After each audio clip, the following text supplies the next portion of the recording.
Les 5 doigts de la main. Monsieur Pouce est tout guilleret. Aujourd'hui, il a invité tous ses amis de la main droite pour prendre le thé.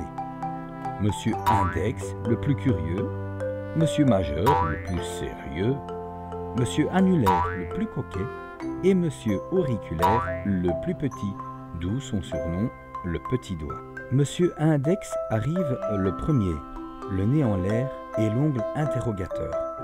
Bonjour, Monsieur Pouce. Tenez, voici un bonnet à pompons pour votre joli crâne tout rond. Monsieur Annulaire le suit de peu, la mine réjouie et l'ongle brillant. Bonjour, Monsieur Pouce. Tenez, voici un mouchoir brodé pour votre joli nez. Monsieur Auriculaire arrive tout essoufflé, les joues rouges et l'ongle timide. Bonjour, Monsieur Pouce. Tenez, voici un foulard tout doux pour votre joli cou. Monsieur Pouce est ravi des cadeaux de ses amis.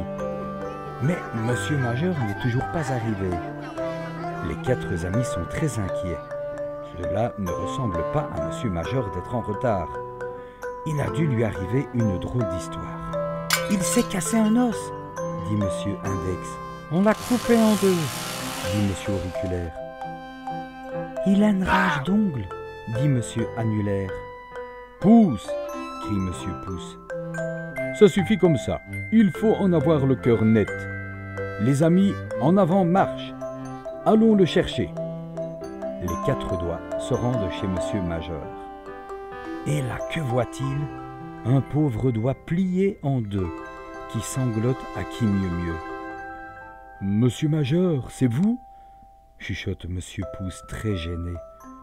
Oui, dit le doigt d'une toute petite voix. Vous êtes triste?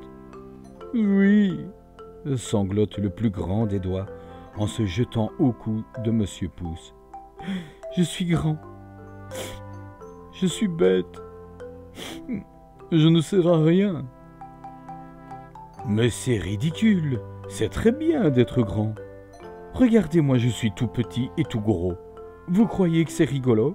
Pour faire rire son ami, Monsieur Pouce tortille son ventre dodu et joufflu.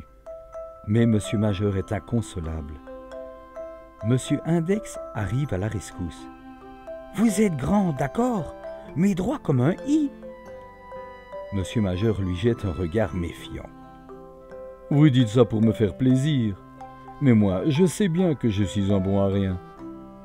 C'est au tour de Monsieur Annulaire de prendre la parole. Enfin, Monsieur Majeur, ne soyez pas stupide. Vous croyez que je sers à quelque chose, moi? Non.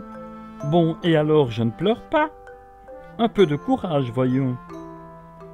Monsieur Majeur fond en larmes à nouveau. Vous voyez, vous aussi vous trouvez que je suis bête. Monsieur Pouce, Monsieur Index et Monsieur Annulaire se tournent alors vers le plus petit d'entre eux, qui n'a pas dit un mot depuis son arrivée. « Ne bougez pas, dit le petit doigt. Je ne serai pas très long. » Le petit doigt saute le plus haut qu'il peut. 1 fois, 2 fois, 3 fois, jusqu'à ce qu'il arrive à l'oreille d'Isor, la jolie petite fille blonde à qui appartient la main où ils habitent. Et là, il raconte toute l'histoire. « Oh, fait Isor, je vois, j'ai une idée. Mon petit doigt m'a dit que l'un d'entre vous croyait ne servir à rien. Nous allons lui prouver le contraire. Faites la cloche, ordonne Isor. Mais on n'y est jamais arrivé, protestent les 2 petits doigts. Silence, obéissez. Aussitôt, les doigts se mettent en place. Les 2 pouces, les 2 index, les 2 majeurs, les 2 annulaires et les 2 petits doigts se croisent et s'arc-boutent.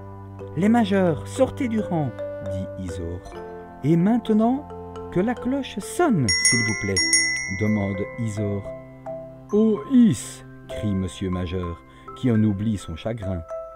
Et il bascule dans le vide de toutes ses forces, pour aller en avant et en arrière. Oh oh, crie l'autre majeur, emporté par le mouvement. Oui, jubile Monsieur Majeur en riant dans le vent. Ça marche, ça marche. Sans vous, je n'aurais jamais réussi à faire la cloche. Merci les amis. Bravo Monsieur Majeur.